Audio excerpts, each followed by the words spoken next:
News కు స్వాగతం. ముందుగా హెడ్లైన్స్. భారత్లో భారీ భూకంపం, భయోందనలో జనం. శ్రీవారి ఆలయంలో వైభవంగా కోయిల్ అల్వార్ తిరుమంజనం. అరెస్ట్ చేస్తే చేసుకోండి, భయపడేది లేదు హరీష్ రావు. కుప్పంలో జననాయకుడి పేరుతో ఏర్పాటు చేసిన పోర్టల్ను ప్రారంభించిన ముఖ్యమంత్రి చంద్రబాబు. నేపాల్ టిబెట్ సరిహద్దులో భారీ భూకంపం సంభవించింది. రిక్టర్ స్కేల్పై భూకంప తీవ్రతగా 7.1గా నమోదైంది. లుబుచేకు 93 కిలోమీటర్ల దూరంలో భూకంప కేంద్రాన్ని గుర్తించారు. భారత్లో పలు ప్రాంతాల్లోని భూకంప ప్రకంపనలు వచ్చాయి. ఢిల్లీ ఎన్సీఆర్ ప్రాంతంలో తీవ్ర ప్రకంపనలు నమోదయ్యాయి. బీహార్లోని పాట్నాతో పాటు పలు జిల్లాల్లో ప్రకంపనలు భయోందనలకు గురిచేశాయి. భారత్, చైనా, నేపాల్, భూటాన్, బంగ్లాదేశ్తో భూ ప్రకంపనలు వచ్చాయి. చైనాలో భూకంప తీవ్రత 6.9గా నమోదైంది. భూ ప్రకంపనలో భయోందనలకు గురయ్యారు. ఒకసారిగా భూకంపం సంభవించడంతో ప్రజలు రోడ్లపైకి పరిగెత్తారు. ఫార్ములా ఈ కార్ రేసింగ్ కేసులో కేటీఆర్ వేసిన క్వాష్ పిటిషన్ను హైకోర్టు కొట్టివేసిన విషయం తెలిసిందే. దీనిపై మాజీ మంత్రి హరీష్ రావు స్పందిస్తూ హైకోర్టు ఆర్డర్ కాపీ వచ్చాక సుప్రీంకోర్టుకు వెళ్లే అంశంపై నిర్ణయిస్తామన్నారు. తదితర తర్వాత ఏం చేయాలనే దానిపై చర్చలు జరుపుతామని అన్నారు. డైవర్షన్ పాలిటిక్స్ భాగంగానే కేటీఆర్పై కేసుని వ్యాఖ్యలు చేశారు. విచారణకు మాత్రం హైకోర్టు అనుమతించిందని, కేటీఆర్ తప్పు చేసినట్లు చెప్పలేదన్నారు. కానీ కొంతమంది కోర్టు ఉత్తర్వులను వక్రీకరిస్తున్నారని ఆగ్రహం వ్యక్తం చేశారు. ఏసీబీ, ఈడీ విచారణకు కేటీఆర్ సహకరిస్తారని తెలిపారు. ఈ నెల 9న ఏసీబీ విచారణకు కేటీఆర్ హాజరవుతారని వెల్లడించారు. అక్రమ కేసులతో ప్రజల దృష్టిని మరల్చడానికి రేవంత్ ప్రయత్నం చేస్తున్నారని మండిపడ్డారు. ఇక్కడ ఈ రోజు కోర్టులో వచ్చినటువంటిది కూడా కొంతమంది తప్పుడు ప్రచారం చేస్తున్నారు సోషల్ మీడియాలో. ఏదో శిక్ష పడ్డదనో, అసలు కేసే ఓడిపోయిందనో, ఏదో తప్పు జరిగిందనే విధంగా కొంతమంది సోషల్ మీడియాలో కొంతమంది కాంగ్రెస్ పార్టీ నాయకులు పిచ్చి కూతలు కూస్తా ఉన్నారు. ఇక్కడ చెప్పదలుచుకుంది ఏంటంటే అసలు విచారణే ప్రారంభం కాలేదు. ఇది తప్పుడు కేసు, దీన్ని క్వాష్ చేయాలని మేము వెళ్ళాం. ఇక న్యాయస్థానం విచారణ జరగాలి అని అన్నదే తప్ప ఇక్కడ తప్పు జరిగిందనో, అవినీతి జరిగిందనో, శిక్ష వేసిందో అనే ప్రశ్నే లేదు ఇక్కడ. కానీ కొంతమంది ఏంటంటే ఏదో తప్పుడుగా సోషల్ మీడియాలో ప్రచారం చేస్తూ ఒక గోబల్స్ ను, ఒక తప్పుడు వార్తల్ని ప్రచారం చేసే ప్రయత్నం చేస్తున్నారు. అటువంటి వాళ్ళు అది మానుకుంటే మంచిదని కూడా మేము వారికి హితవు పలుకుతా ఉన్నాం. సో ఈ రోజు తప్పకుండా మేము సంపూర్ణమైన విశ్వాసంతో ఉన్నాం. ఇది ఒక తుఫైల్ కేసు. మా ఆర్ఎస్ ప్రవీణ్ చెప్పినట్టు ఇది 100% తుఫైల్ కేసు. ఫైనల్ గా ఇందులో ఎలాంటిది కూడా బయటకు వచ్చేది లేదు. అసలు ఒక రూపాయి రాష్ట్ర ప్రభుత్వ ఖజానా నుంచే పోయింది లేదు. రాష్ట్రానికి ఆదాయం వచ్చింది తప్ప రాష్ట్రానికి జరిగిన నష్టమే లేదు. తెలుగు మహాసభలో పేరు మర్చిపోయిన యాంకర్ మీద విరుచుకుపడ్డ కాంగ్రెస్ ఎంపీ చామల కిరణ్ కుమార్ రెడ్డి ముఖ్యమంత్రి పేరు చెప్పకపోవడం వెనుక ఏదో కుట్ర ఉందని, ఎవడయ్యా తెలుగు మహాసభలు పెట్టింది, తెలుగు మహాసభలు పెట్టిన వాడికి బుద్ధి లేదా, ముఖ్యమంత్రి తెలియని వాళ్ళు యాంకర్ అవుతారంటూ ఎంపీ చామల కిరణ్ కుమార్ రెడ్డి అన్నారు. దాంట్లోనే ఇట్లా కాగితం రాసుకొని వచ్చి చదువుతున్న ఒక ఎంపీ గుండి అనిపిస్తుంది. ఎవడా తెలుగు మహాసభలు పెట్టినోడికి బుద్ధి లేదా, యాంకర్ అనేటువంటి చదువు రాదా, యాంకరింగ్ చేసే వాళ్ళకు తెలుగు రాష్ట్రాలలో ముఖ్యమంత్రి తెలియనోడు యాంకర్ కూడా అవుతాడా? ఇలా మనం చిన్న దాంట్లోనే ఇట్లా కాగితం రాసుకొని వచ్చి చదువుతున్నాం ఒక ఎంపీ గుండి నేను. ఒక యాంకర్ ఒక ముఖ్యమంత్రి వచ్చినప్పుడు ఏ ముఖ్యమంత్రి వచ్చిందో తెలియకుండా చదువుతాడా? దీని వెనక ఏదో కుట్ర ఉందని నాకు అనిపిస్తుంది. కిమ్స్ ఆసుపత్రికి చేరుకున్న అల్లు అర్జున్ సంధ్యా థియేటర్ ఘటనలో గాయపడ్డ శ్రీతేజను పరామర్శించేందుకు బేగంపేటలోని కిమ్స్ ఆసుపత్రికి చేరుకున్న అల్లు అర్జున్ కిమ్స్ వద్ద భారీగా మోహరించిన పోలీసులు. జిల్లాలోని కుప్పంలో ముఖ్యమంత్రి చంద్రబాబు నాయుడు పర్యటన కొనసాగుతుంది. ఇందులో భాగంగా స్వర్ణకుప్పంలో భాగంగా ఎన్టీఆర్ స్టేడియంలో ఏర్పాటు చేసిన కార్యక్రమంలో పలు అభివృద్ధి పనులను సీఎం శంకుస్థాపన చేశారు. వివిధ కంపెనీల ప్రతినిధులతో సీఎం సమావేశమయ్యారు. చిత్తూరు జిల్లా శాంతిపురం మండలం ఐపీ తంబిగానిపల్లి గ్రామంలో 41.22 ఎకరాల విస్తీర్ణంలో ఏర్పాటు చేయనున్న ప్రాసెసింగ్ ప్లాంట్కు సీఎం శంకుస్థాపన చేశారు. Mother Dairy Fruit Vegetable Private Limited ఆధ్వర్యంలో 105.10 కోట్ల వ్యయంతో ప్రాసెసింగ్ ప్లాట్లను ఏర్పాటు చేయనున్నారు. 4,800 మందికి ఉపాధి దిశగా ఈ ప్లాంట్ను ఏర్పాటు చేయనున్నారు. అలాగే ఫ్రూట్ పల్ప్, మామిడి, టమాటా తయారీ ద్వారా 50,000 మంది రైతులకు ప్రయోజనం పొందేలా చర్యలు చేపడుతున్నట్లు Mother Dairy deputy managing director Jayatheerthachari సీఎంకు వివరించారు.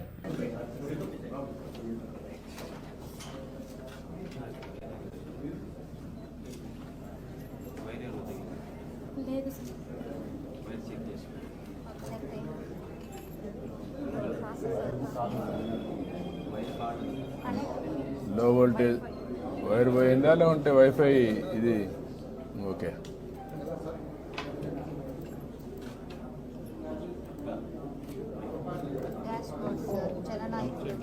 జననాయకుడు డాష్ బోర్డ్, అందులో WhatsApp, party core data, TDP,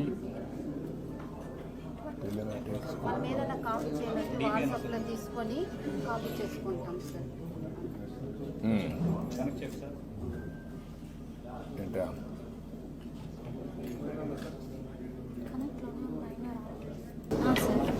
ఇలా ఆఫీస్ ఉంటుంది సార్. మేనేజ్ విజిటర్ వచ్చి లోపల కౌంటర్ వాళ్ళు మనము కాంటాక్ట్ బుక్లో యాడ్ చేసి వెళ్ళిన తర్వాత మొత్తం ఈ స్క్రీన్ లో యాడ్ విజిటర్ సార్ ఎవరైనా కొత్తగా వచ్చినప్పుడు సో వాళ్ళ ఇన్ఫర్మేషన్ మనకు ముందుగా ఉంటుంది కదా sir.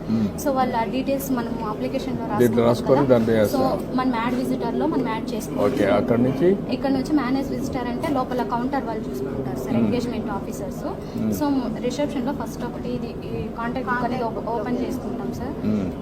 So contact book open చేసుకుని ఒకటి చెప్పండి, కాంటాక్ట్ బుక్ ఓపెన్ చేసిన తర్వాత సో ఇనిషియల్ సార్, సో వాళ్ళ ఫుల్ నేము, వాళ్ళ మొబైల్ నెంబరు, సో వాళ్ళు ఏ స్టేటు, మన స్టేట్ ఉంటుంది sir Andhra Pradesh, district, assembly select చేసుకున్న తర్వాత మండల్ సార్, మండల్ తర్వాత పిన్ కోడ్, వాళ్ళ అడ్రస్, జెండర్ టైప్ చేసుకుని సేవ్ చేసామంటే లోపల ఎంగేజ్మెంట్ ఆఫీసర్స్ కౌంటర్కి సెండ్ చేస్తాం సార్. వాళ్ళ ప్రాబ్లం ఏముందో.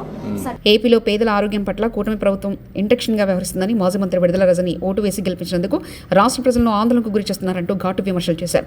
ఆరోగ్య ఆసరా ఊసే లేకుండా చేశారని మండిపడ్డారు విడుదల రజని. చికిత్స పొందుతానో అదే హాస్పిటల్లో అదే స్థాయిలోని వైద్యం ఆ రాష్ట్రంలోని పేదవాడికి కూడా అందాలనేది మరి ఆ దివంగత నేత డాక్టర్ వైఎస్ రాజశేఖర్ రెడ్డి గారి ఉద్దేశం. అంటే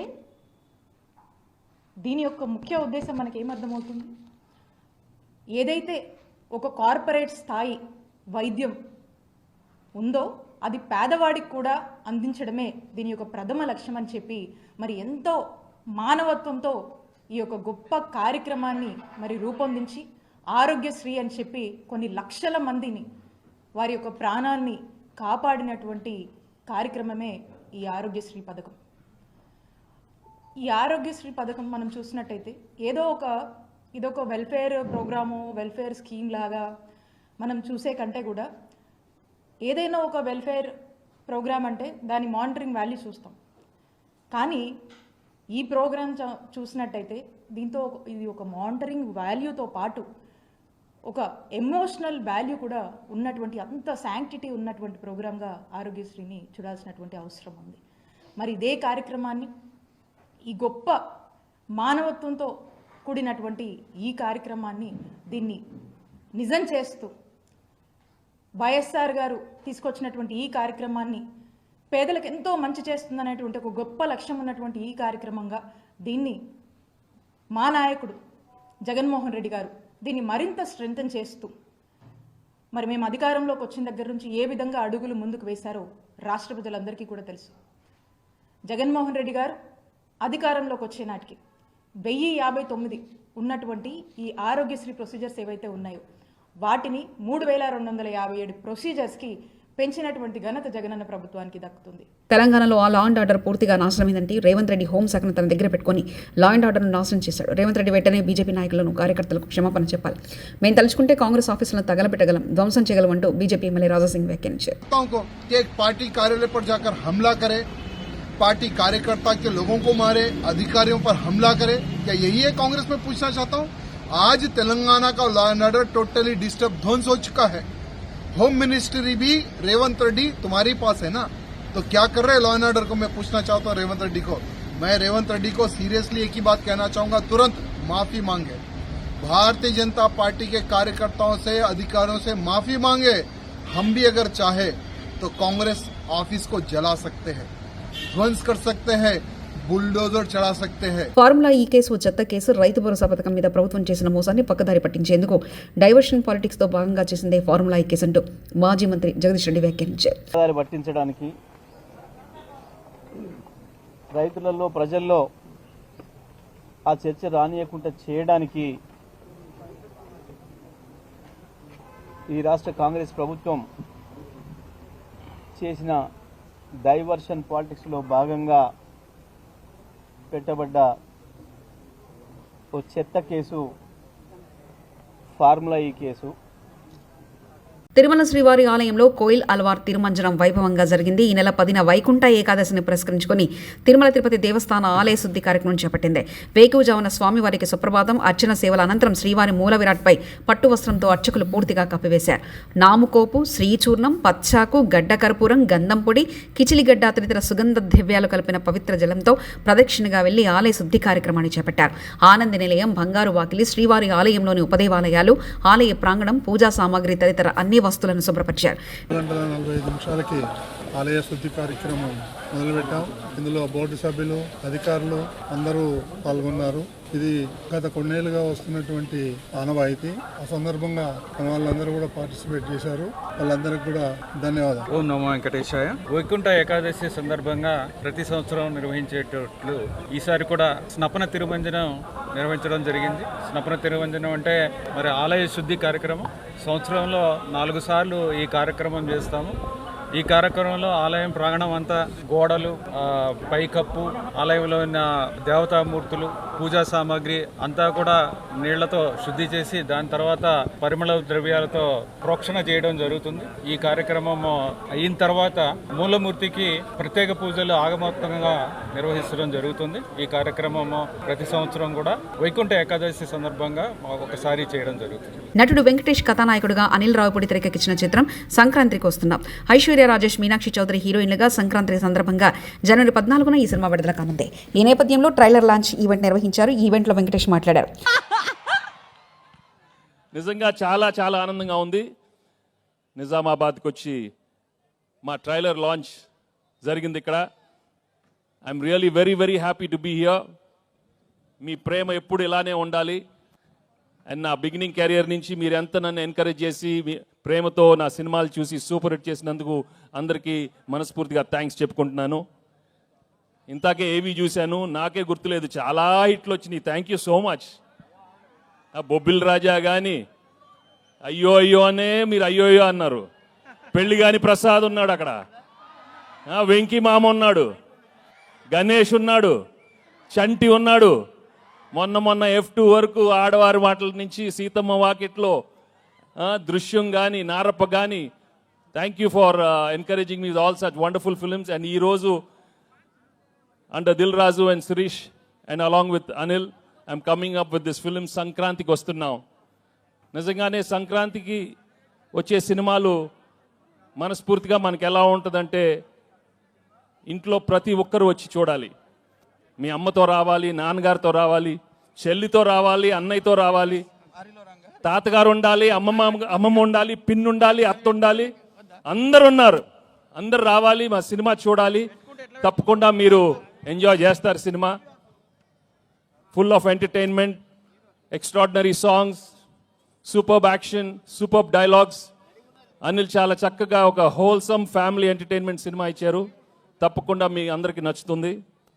అండ్ అలాగే I'd like to thank all the technicians I work with. పేరు పేరున అందరికీ చాలా థ్యాంక్స్ చెప్పుకుంటున్నాను. అండ్ మీ అభిమానం మాత్రం నిజంగా మీరు సంక్రాంతికి చూపిస్తారు.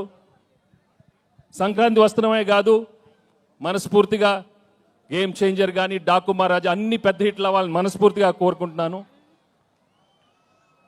ఏంటి బాబు అక్కడ సౌండ్ లేదేంటి? మీరు సౌండ్ లేదా అక్కడ? Thank you so much. Thank you Dil. ఇందాక దిల్ చెప్పినట్టు 4 సినిమాలు చేశాను ఆయన బ్యానర్లో, అన్ని సూపర్ హిట్లు అయినాయి. So I'm hoping I will work many more films with Dil and Shirish and Anil. Thank you very much. And మర్చిపోయా, అసలు విషయం మర్చిపోయాను. మై ఎక్సలెంట్ వైఫ్ గురించి చెప్పలేదు, గర్ల్ ఫ్రెండ్ గురించి చెప్పలేదు.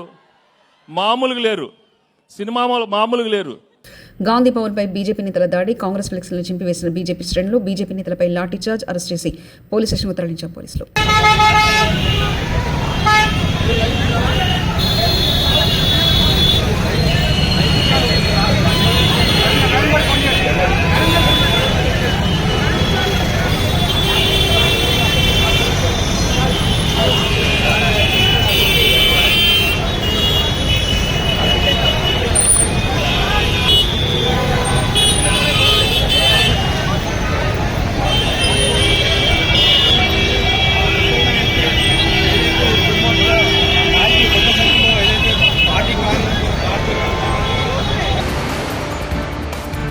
భారత్లో భారీ భూకంపం, భయోందనలో జనం. శ్రీవారి ఆలయంలో వైభవంగా కోయిల్ అల్వార్ తిరుమంజనం. అరెస్ట్ చేస్తే చేసుకోండి, భయపడేది లేదు హరీష్ రావు. కుప్పంలో జననాయకుడి పేరుతో ఏర్పాటు చేసిన పోర్టల్ను ప్రారంభించిన ముఖ్యమంత్రి చంద్రబాబు. ఇవి బులెటిన్ విశేషాలు.